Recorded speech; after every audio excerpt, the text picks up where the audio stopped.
Stalingrado nos salvó, pero Hollywood se quedó con la gloria. Mientras millones de soviéticos morían para frenar a Hitler, el mundo miraba a otro lado. La historia la ganaron ellos, pero el relato lo escribió el imperio. Nos enseñaron que el fascismo fue derrotado por la libertad, que el mundo fue salvado por los aliados, que los buenos llegaron a Europa, desembarcaron con banderas y le devolvieron la dignidad al planeta. Y lo creímos. Lo vimos tantas veces en el cine, en los libros, en los museos, que ya nadie lo cuestiona. La historia fue convertida en película, y la película en verdad oficial. Pero esa historia está incompleta, y ese silencio no es inocente.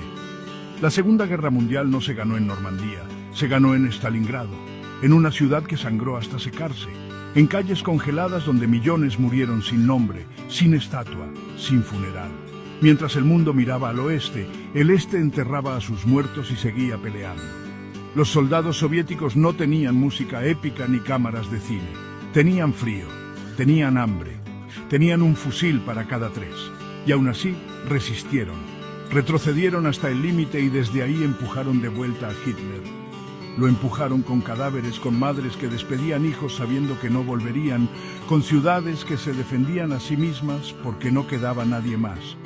Occidente no soportó esa verdad, porque no encajaba, porque la URSS no podía ser heroína, porque el comunismo no podía quedar como salvador. Así que vino el montaje, la edición. La Guerra Fría no empezó con tanques, empezó con una tijera, con la tijera que recortó los nombres, las cifras, las medallas. El Ejército Rojo, que llegó primero a Berlín, fue borrado de las fotos. El sacrificio soviético fue archivado en silencio. Y mientras tanto, Hollywood producía las escenas que necesitaba el nuevo relato. Estados Unidos salvando al mundo, Inglaterra como conciencia moral, Francia como víctima redimida y la Unión Soviética como amenaza. Pero los números no mienten. 27 millones de muertos. La URSS fue el país que más vidas perdió en la guerra y también fue el que más territorios recuperó, el que más batallas ganó, el que más aguantó. Leningrado resistió un sitio nazi de casi 900 días sin rendirse, sin comida, sin calefacción. Se morían de hambre pero no bajaban la cabeza. Fue la resistencia civil más feroz de toda la guerra. Y Stalingrado, esa palabra que Occidente ya no quiere pronunciar, fue el quiebre militar total. Ahí no se resistió, ahí se venció. No Omaha Beach. No los discursos de Churchill, no las cumbres de Yalta, fue ahí donde el nazismo empezó a morir. Pero esa escena no tuvo cámara, y lo que no se filma no existe. La pregunta no es solo por qué se ocultó.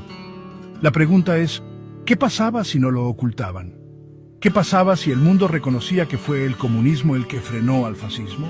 ¿Qué pasaba si admitían que la libertad fue defendida, no por el capital, sino por los que no tenían nada que perder? El miedo no era a la verdad, era a las consecuencias de esa verdad. Porque si el sacrificio vino del Este, entonces todo el cuento del Occidente civilizado, moralmente superior, se cae. Y con él se cae también la justificación de todo lo que vino después, la OTAN, el Plan Marshall, la doctrina Truman, el muro narrativo. Hoy seguimos viviendo dentro de esa mentira. Se nos repite que Rusia siempre fue el enemigo, que la Unión Soviética fue solo represión, que el Este fue oscuridad, pero nadie menciona que sin ese Este el nazismo habría ganado. Nadie recuerda que sin esos millones de muertos soviéticos la historia habría sido otra, porque recordar implicaría agradecer e implicaría reescribir, y eso, para el imperio, es inaceptable. El relato no perdona a los que ganan sin permiso. La URSS ganó sin pedir autorización y pagó el precio. Fue demonizada, convertida en amenaza, excluida del recuerdo. A cambio, los que llegaron tarde se quedaron con la gloria. Los que pusieron las cámaras, no los cuerpos. Los que escribieron la historia, no los que la hicieron. Hoy, cuando vemos otra serie sobre la Segunda Guerra Mundial narrada en inglés, con trajes planchados y soldados que lloran en cámara lenta, deberíamos recordar que del otro lado del mapa hubo una generación entera que no actuó, resistió, murió, y lo hizo sin guión, sin música, sin épica, solo con una certeza brutal que si no aguantaban, el mundo se caía. El precio de la victoria lo pagaron los que nunca fueron invitados al podio. 27 millones pusieron el cuerpo, pero no figuran en los créditos. Porque la historia no premia a quien resiste, premia al que llega con una bandera y una cámara. Esta videocolumna fue escrita por Manuel Fernando González Villamil.